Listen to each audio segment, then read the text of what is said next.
What is up, everyone? Welcome to another episode of F1 Fantasy Pole Position. It is Monday, August 25th. My name is Ewan. On today's episode, I'm going to get into my Dutch Grand Prix transfer targets. If this is the first piece of content you're watching from me after the summer break, don't forget to check out the other two pieces of content I've already done. I've done Dutch Grand Prix team selection. I've done summer break survey results. So if you're interested in either of those, make sure that you are subscribed to the YouTube channel and liking this video so you don't miss a single piece of content from the F1 Fantasy Pole Position Garage.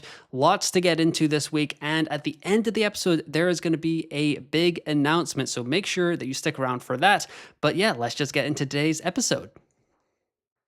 Starting off with some news that there's a mid-season Masters League in F1 Fantasy where you can win up to £2,000, and it is just a one-off race, a free-for-all for the Dutch Grand Prix. You can win £2,000 if you win the Zandvoort Grand Prix. So if you have a limitless chip, smoke them if you got them. If you want to win £2,000, that's kind of a lot of moolah. So I would suggest you guys kind of go for it. It says they're going to draw a raffle if there are multiple winners. So you might want to get a little bit different with your limitless. I'm not going to give too much in-depth analysis to this because it's probably going to be some rando that has Lance Stroll with the 2X on it. And it's kind of weird that they're kicking off the second half of the season with a one-off race instead of a second half league. But it is what it is. So there's another mini league, but make sure you check it out if you would like to kind of play in that as we kick off the second half of the F1 fantasy season. Going over to my content schedule for this week. So right now you're obviously watching the Transfer Targets episode. On Wednesday, I'll have a Q&A live stream. Friday, I will have my final thoughts episode. And then on Saturday, it is a deadline live stream, but it's not going to the deadline. It's going to be bright and early on Saturday morning. I am off on my travels yet again, but I didn't want to just totally abandon you guys. So I will be live for an hour on Saturday morning, 9 a.m. Germany time, 8 a.m. UK time, and 3 a.m. USA Eastern. So not expecting a lot of American viewers, but if you're in Europe, if you're kind of checking it out in the UK or whatever, you can have me all to yourself on Saturday morning, and that's where I will be for an hour. No race review this week for probably the first time this season. I will be in Switzerland. So because of EU kind of telecommunication rules, I won't have hotspot access and stuff like that without it costing me an arm and a leg. But that is where we're at. So this is my content for this week, and then I will be back on Monday with another episode for the Italian Grand Prix at Monza. So make sure to check all that out this week. And like I said, you will not miss a single episode if you are liked and subscribed to the YouTube channel. Weather forecast, I'm going to update this from my team selection. You should definitely go check out my team selection. That's where I did my team 1.0, my team 2.0, the 4A lineups, the points forecast, all that stuff. Friday, Saturday, Sunday, it looks like it's going to be cloudy and rainy and kind of cool all weekend. On Sunday, 19 degrees Celsius, 66 degrees Fahrenheit, mostly cloudy, 67% chance of rain. So we could be getting a little bit of some wackiness to start the second half of the season, but I wanted to update this. I did it in my team selection, but that was a week ago. So now the forecast has been updated. So this is what it is at right now. Looks like we could be getting a little bit of a wild and wacky and wet Zandvoort kind of race for F1 Fantasy, where a couple of years ago, 3 seasons ago, we had a ton of overtakes that has totally skewed where Zandvoort sits in the overtakes over the last 3 seasons. But we know that you can get some overtaking done at this track if you make the right strategy call. Going over to the transfer targets for today's episode, starting off with Gabriel Bortoleto, 4.5 million, bomb of the barrel, 24.8% of the global top 500 already have him. Over the last 2 races, he's averaged 15.5 points, 3.27 points per million. For the last 2 races, the quali has been 8.5, the race average has been 7.5, and that has resulted in him only needing negative 14 points for a price rise. So while that is at 24.8% in the global top 500, I expect that to be close to 80%. Whatever you get the percentage of Gabriel Bortoleto after this weekend when the Dutch Grand Prix locks, that is pretty much the percentage of the global top 500 that I expect has remembered that the F1 fantasy season has kicked off, because it should be 100%, because this is almost the easiest 0.6 million rise you are going to get in F1 Fantasy this week or this season.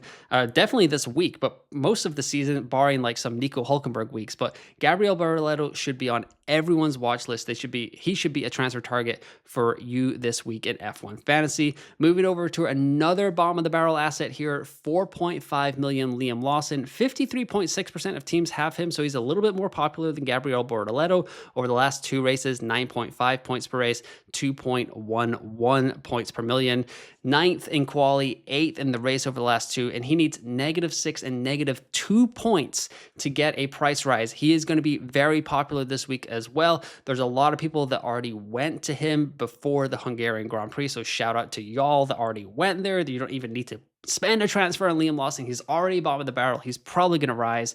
So you're going to sit on your transfer and roll that in to Monza the following weekend. But yes, Liam Lawson, like Gabriel Bortoleto, is going to be very popular. I wish I had him. I'm going to have to bring him in this week, like Gabriel Bortoleto, so I can collect that 1.2 million price rise outside of a DNF. Like Gabriel Bortoleto, even if he qualifies well, like if he can get like 8th or 9th, and then a DNF, he's still going to get a 0.2 million price rise, which will be great. Liam Lawson has a little bit more jeopardy there, -6, -2, but 9 and 10, 13 in Austria, a couple of DNFs in Canada and the UK. So it's a little bit riskier than Gabriel Bortoleto, but not too much more. So I would definitely support anyone that wants to bring in Liam Lawson to their F1 Fantasy team for the Dutch Grand Prix in Zandvoort. Carlos Sainz is next here, 5.9 million, 1.4% of teams. So by far the lowest out of all of the assets I'm going to talk about today. Over the last 2 races, 6 points per race, 0.88 points per million. The quality and the race average have not been there, but he has been getting the points. Mostly he's been avoiding DNFs, and he now only needs 4 points for a good price rise and 10 points for a great price rise. The kind of conundrum that I'm having bringing in Carlos Sainz for this week is it 1 week too early? Can I wait for Monza, where Williams is likely going to be super strong in F1 Fantasy? They usually get their points at Monza. Nick de Vries a couple of years ago comes to mind when he stepped in for Alex Albon. This is usually the track that Williams targets. Even though they have a better all-around car, I still expect them to do quite well here or at Monza and over the next 3 races. And that's kind of been backed up by James Vowles here. As we can see, he was talking to WilliamsF1.com and on the next 3 races. And he said right here, we have 3 circuits coming up. One is Zandvoort, a track where we qualified incredibly well a few years ago. We've raced there well for the last few years, and I'm confident this car will do the same again this year. Monza is a track where, again, we tend to have a high point score, but the characteristics of the car, again, should be strong there. And then finally going to Baku, where last year we got a double points finish. So James Vowles is kind of hyping up Williams for the next 3 races, and then I don't know what they're going to do. This is a team that has pretty much told everyone that they've already turned off the tap for 2025 and they are looking towards 2026 to kind of get a jump on these new regulations that are coming into F1 and F1 Fantasy. So this might be the 3 races where Williams can score a bunch of points, kind of secure P5 in the constructors, and hope that the rest of the midfield and the back of the pack cannot catch them for the remainder of the season. It gives me encouragement if you want to bring in Carlos Sainz. I'm not entirely sure that it's enough for me to bring him in this week. There is a world where maybe I just roll a transfer and then I wait until Monza just to make sure that Carlos Sainz is ready to rise at the Italian Grand Prix. But these comments from James Vowles are super encouraging. And if you are someone that is aggressive in F1 Fantasy and you want to bring in Carlos Sainz, or you already have Liam Lawson and you're looking towards Carlos Sainz, this would give me a lot of encouragement. Next up here is Fernando Alonso. 82.8% of the global top 500 already have him. I already have him. He's 7.5 million. Over the last 3 races, he scored 9.3 points. He's been worth 1.43 points per million. But -3 points for a good price rise, 3 points for a great price rise. You can't really argue with that. Look at the last 6 races here. 14, 22, 12, 4, 7, 17. That Hungarian Grand Prix really boosted him up. Before the Hungarian Grand Prix, I was kind of in 2 minds of like Fernando Alonso might be a sell when we go to the Dutch Grand Prix. Nico Hulkenberg might be a sell when we go to the Dutch Grand Prix. And because of that massive performance in Hungary, Fernando Alonso is probably going to be less on the chopping block for me than Nico Hulkenberg. The Aston Martin is looking a little bit better. It seems that they've steadied the ship in the second quarter of the season as we head into the second half of the 2025 campaign. I don't really doubt him in the wet, just like I don't doubt Lance Stroll either. So there's a world where I keep both of the Aston Martin assets that I have in my team, and I just kind of burn and churn those back markers as I chase that 4A heavy lineup and that kind of budget rising. I'm definitely getting rid of Ollie Behrman, and that really just leaves Nico Hulkenberg on the chopping block for me in F1 Fantasy. But he's been so good for us for so long, Nico Hulkenberg, that I find it really hard to get rid of him. But with Lawson and Bortoleto so easily set to rise at the Dutch Grand Prix, I can't help but feel like I need to bring those assets in. Talking about Nico Hulkenberg and Lance Stroll a little bit, I've labeled these guys as the nice-to-have nines because I believe that they can get there for the great price rise. Nico Hulkenberg, 14 points, Lance Stroll, 13 points, but they are just that little bit pricier where 9.6 million for Nico Hulkenberg, 83% of the global top 500 have him. 9.7% for Lance Stroll, 68% of the global top 500 have him. They've both been extremely strong over the last 3 races. As you can see here, Nico Hulkenberg 45-7, 14, Lance Stroll 22-9, 13. So not bad options either way that you go, but 5 points for a good price rise and 13 points for a great price rise for Lance Stroll compared to 5 points for a great price rise and 14 points for a great price rise for Nico Hulkenberg is just, the math is mathing a little bit, and it makes me kind of like stroll towards Lance a little bit to keep him in my F1 fantasy team, especially when it looks like it's going to be a little bit of a wet race this weekend. I'm not entirely sure how much rain we're going to get, but it was like 71% chance of some precipitation at Zandvoort on Sunday, and Lance Stroll has been like the 5th or 6th best driver points per race wise when we've had wet races in 2025, and he's been pretty consistent.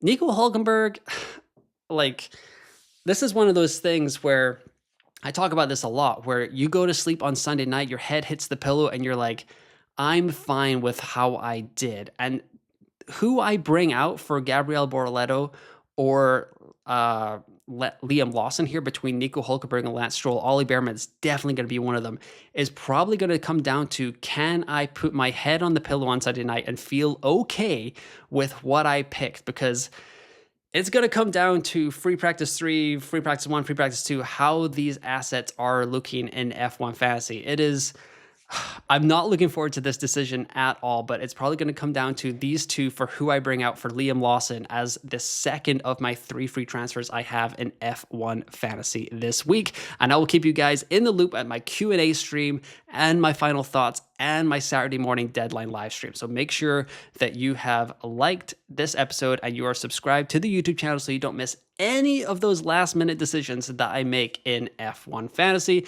I wanted to kind of wrap this all up with a transfer target rankings here.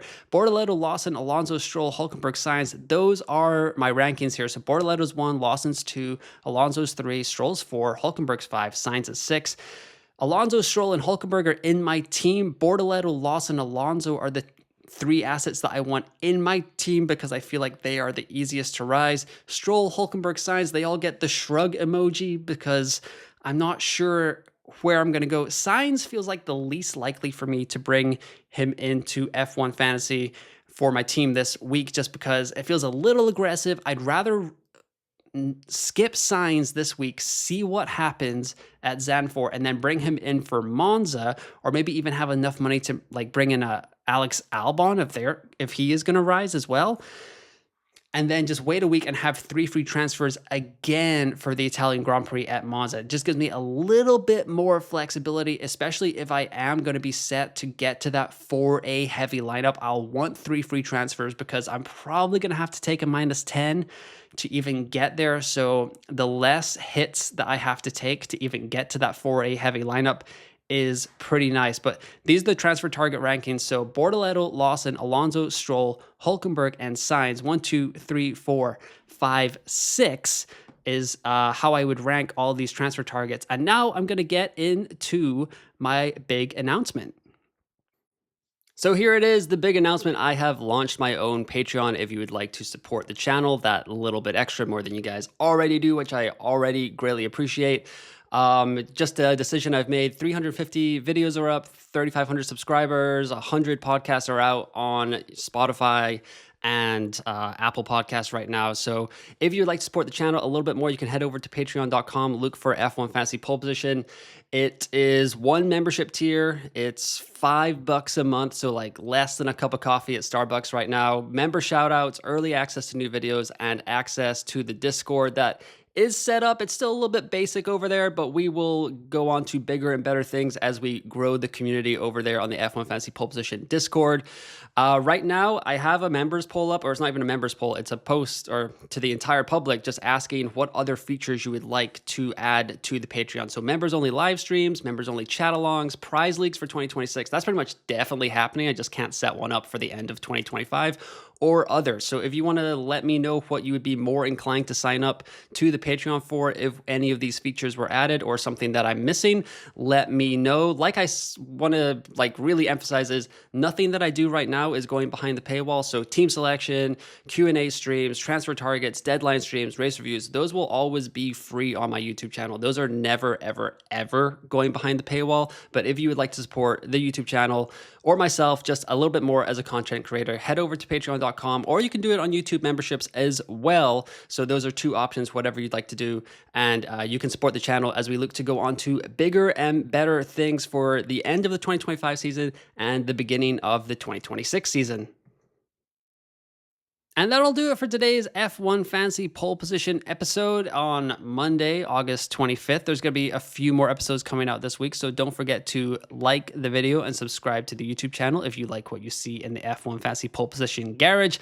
Like I said, the Patreon is live. You can go support me there if you would like. Tons of more stuff is going to be coming towards the end of the season and into 2026. During the off season, you will not be charged for being part of the Patreon. Don't worry about that. I'm not trying to do any of those weird things. But yes, if you'd like to support me on Patreon, go ahead there, or on YouTube. But yes, tons of stuff coming out this week from the F1 Fantasy Pole Position channel. We've got this episode. I've already put 2 episodes out for the summer break as well. The summer break survey results, the team selection episode, and there'll be a Q&A live stream, a final thoughts, a deadline live stream, and then we will head into Monza. So there's going to be a ton of stuff coming out of the YouTube channel over the next couple of weeks as we have a double header to come out of the summer break. But once again, thanks for listening, thanks for watching, and I will talk to you next time.